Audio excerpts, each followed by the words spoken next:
La question courante Alors je est dis, malheur à moi, je suis perdu. de savoir comment être délivré de sa vie propre. J'habite au milieu d'un En nous peuple basant de sur notre ténèbres. expérience personnelle, Mes yeux ont vu le roi. nous dirons que la délivrance dont nous nous occupons Mais l'un des en cet séraphins instant vola vers moi, comprend tenant 3 à la main une phases pierre ardente et en même qu'il temps avait prise sur l'autel avec 3 feu et facteurs. pincette. Il La toucha ma croix, bouche et dit, ceci l'esprit, a touché tes la lèvres, contemplation du ton Christ péché, glorifié. ton péché est expié. J'entendis la voix du Seigneur. Veuille l'Esprit de Dieu illuminer notre Péché, témoignage. frappe au monde.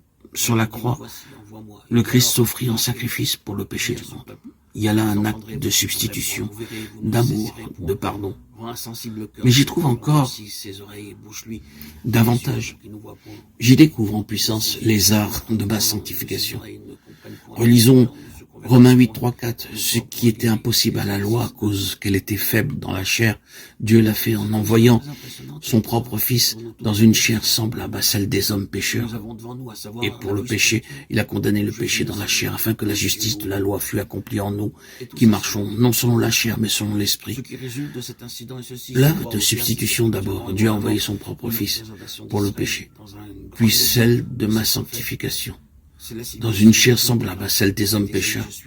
Sur la croix et dans la personne de Christ, la chair, la mienne, a été crucifiée. Comment m'exprimerai-je pour faire comprendre combien cette pensée a pénétré et transformé ma vie?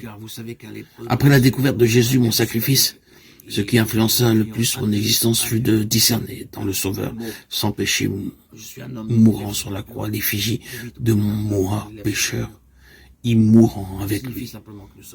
Voici à peu près ce que furent mes pensées, pour autant que je puisse rendre la profonde impression reçue. Alors, Dieu a cloué au bois la ressemblance de mon moi pécheur. La croix est symbole de dégradation, d'infamie, maudit et quiconque est pendu au bois. Si Dieu a passé un décret de malédiction sur une chair semblable à la mienne, bien qu'elle fût sans péché, combien plus doit-il lui sembler au Dieu que je chérisse ce moi pécheur, que je le développe et en fasse le centre de ma vie. Oh, croix bénie. Au pied de la croix de mon Sauveur, je compris que Christ et moi, nous sommes un. En lui, je suis pendu au bois. Désormais, j'en ai fini avec le moi, et me prosternant au pied de la croix, je m'unis à Christ en sa mort par la foi. Je consignai ma vie propre à la croix.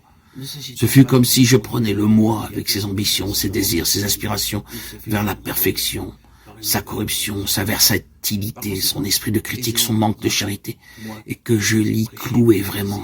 Je pris le misérable et lui dis, tu es maudit, tu mourras. Mon Dieu t'a cloué au bois. Viens, tu viendras. J'ai décidé la chose et de toute la force de ma volonté, de toute la puissance de ma foi. Tu mourras sur la croix. Vous ne le réalisez peut-être pas, mais moi je suis arrivé à voir. Cet instant de ma vie fut décisif. Depuis, j'ai constamment crucifié le moi. La mort du Christ m'en sépare à jamais. Souvenez-vous de ce passage de l'Épître aux Galates. Ceux qui sont à Christ ont crucifié la chair et ses convoitises. Le temps employé dans l'original est l'aoriste, l'action continue. Ils ont crucifié. Ils crucifient. Vous me direz peut-être, pardon monsieur, mais vraiment, il me serait impossible de vivre de la sorte. À tout instant, je me demanderais si le moi ne se glisse pas ici ou là. Cette constante analyse de mes sentiments, cette crainte du moi me paralyserait. Ce que vous dites est loin d'être simple.